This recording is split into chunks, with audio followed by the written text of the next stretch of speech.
Hi, my name is Emily and I'm a dietetic intern at the Heart and Stroke Foundation in New Brunswick. In the following video, I'm going to be sharing with teachers and school support staff some new ways to navigate conversations around food and nutrition at school. This will include concepts like food neutrality, which views all food as being morally equal. This will be followed by the division of responsibilities in child feeding at school, ideas on how to redirect conversations when they begin to stray from food neutrality, and recommendations on steps you could take if you're concerned about what students are eating at your school. This video can be used by all faculty within elementary schools to promote positive food environments, which will in turn help students to develop long-lasting positive relationships with food. So let's start with food neutrality. You have likely heard words like healthy and unhealthy, or good and bad, to describe different foods, both inside and outside of school.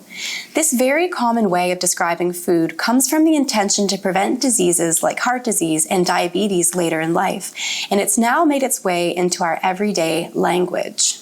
Unfortunately, we're beginning to see that there's a downside to categorizing food as either good or bad. Using these words creates judgment and leads to a moralization of the food we eat. In other words, when we eat good food, we feel that we're being good, and when we eat bad food, we feel that we're being bad. Now, researchers and nutrition experts are finding that this way of thinking and talking about nutrition causes feelings of guilt, temptation, shame, and anxiety around food in both children and adults alike. Not only could this language be harmful, but calling food healthy or creating pressures to eat certain foods because they're healthy can cause children to be less likely to choose that food later on. This even includes positive pressure. For example, providing praise when a child eats something that's seen as healthy. The same is true for calling foods unhealthy or creating pressures to restrict certain foods, where doing so can cause children to think about and want that food even more. This means that we can't change children's eating habits just by telling them what's healthy or by pressuring them to eat or not eat certain foods. By removing these pressures and changing our language around food, children have more space to be curious and explore food at a pace that works for them. And one way that we can do this is through food neutrality. Food neutrality is an approach to food that sees all food as morally equal and removes any judgments that we make about food and ourselves when we eat certain foods. We can practice food neutrality by using food-neutral language in the cafeteria, classrooms, or any other place where children are eating at school. Food-neutral language refers to all food as good food, rather than splitting food into groups like healthy, unhealthy, good, bad, or even sometimes foods and always foods. This even includes calling food junk food or nutritious food, as this still implies that there's good and bad food. For the same reasons, food-neutral language also includes calling food by its name, rather than using descriptors like snack or treat. Most importantly, food-neutral language removes any judgment or shame from eating food and allows children to eat according to their own preferences and hunger cues. Another reason why food neutrality is so important in the places where children are eating is because many children have very little to no control over the food that's packed in their lunches. And many families are experiencing food insecurity, and parents might also have little control over what they're able to pack in their child's lunch. Food neutrality can reduce the feelings of guilt and shame that come with having a lunch that isn't viewed as being healthy. It's important to note that food neutrality doesn't mean that all food is nutritionally equal. It's still true that different types of food offer different types and amounts of nutrients that do play a role in disease development later in life. But food neutrality recognizes that calling food healthy or good and attaching judgment to foods is not effective in building positive nutritional habits or good relationships with food in children. A positive relationship with food is important so that children can enjoy all foods now and in the future without experiencing feelings of guilt, shame, and temptation.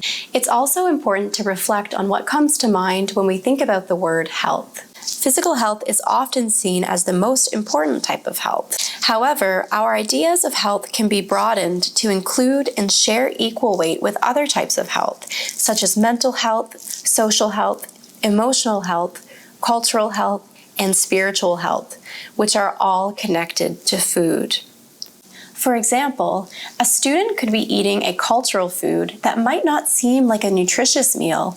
However, by eating this meal, the student may feel more connected to their cultural identity, allowing the food to play a role in their cultural and social health.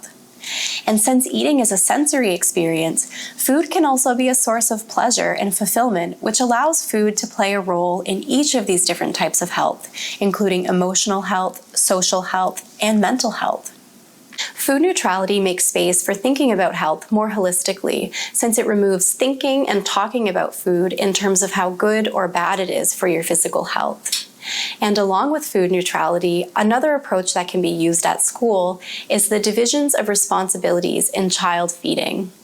This is an evidence-based approach that was created by a registered dietitian, Ellen Satter. The division of responsibilities takes the stress out of mealtimes by outlining clear roles for caregivers and children. This approach has shown to build positive eating behaviors among children by allowing them to listen to their own hunger and fullness cues. The division of responsibilities can be adapted to schools and to include teacher-student relationships. So let's take a look at what this might look like. First, let's look at caregivers' roles. Since caregivers aren't at school with their children, their roles are limited to packing food for their child. In some cases, food is available at school for children to choose from, so this role may also fall under the children's responsibilities. The role for teachers and the school is to choose the times and places to eat.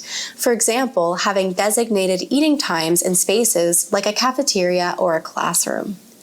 In some situations, the school may have food programming around meal times that offer food to students.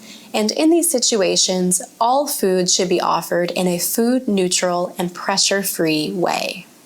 The role for students is to decide whether to eat, what to eat from their packed lunch or from school offerings, the order in which to eat their food, and how much to eat. Although it may seem like too much responsibility for students, it's important to trust that they will listen to their own cues for eating.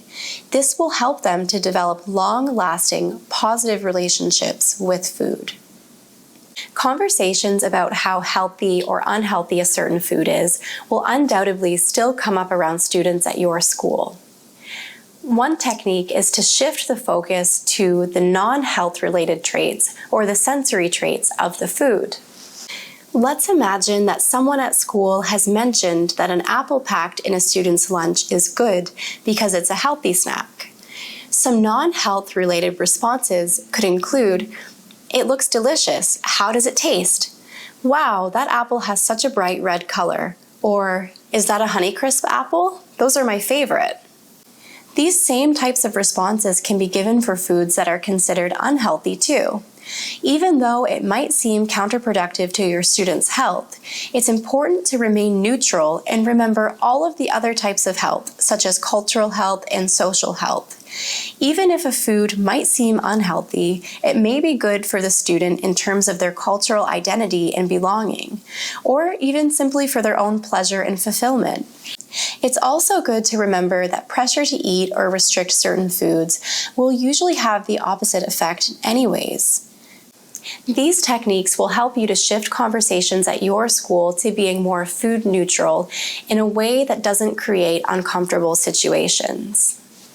We know that as teachers, you're concerned with the health of all of your students, and at this point in the video, you might be confused about what your roles could look like in fostering positive relationships with food among your students. In some cases where you're noticing that a particular student is not satisfied with their lunch or they're not getting enough to eat, you may be able to meet or have a conversation with their caregivers.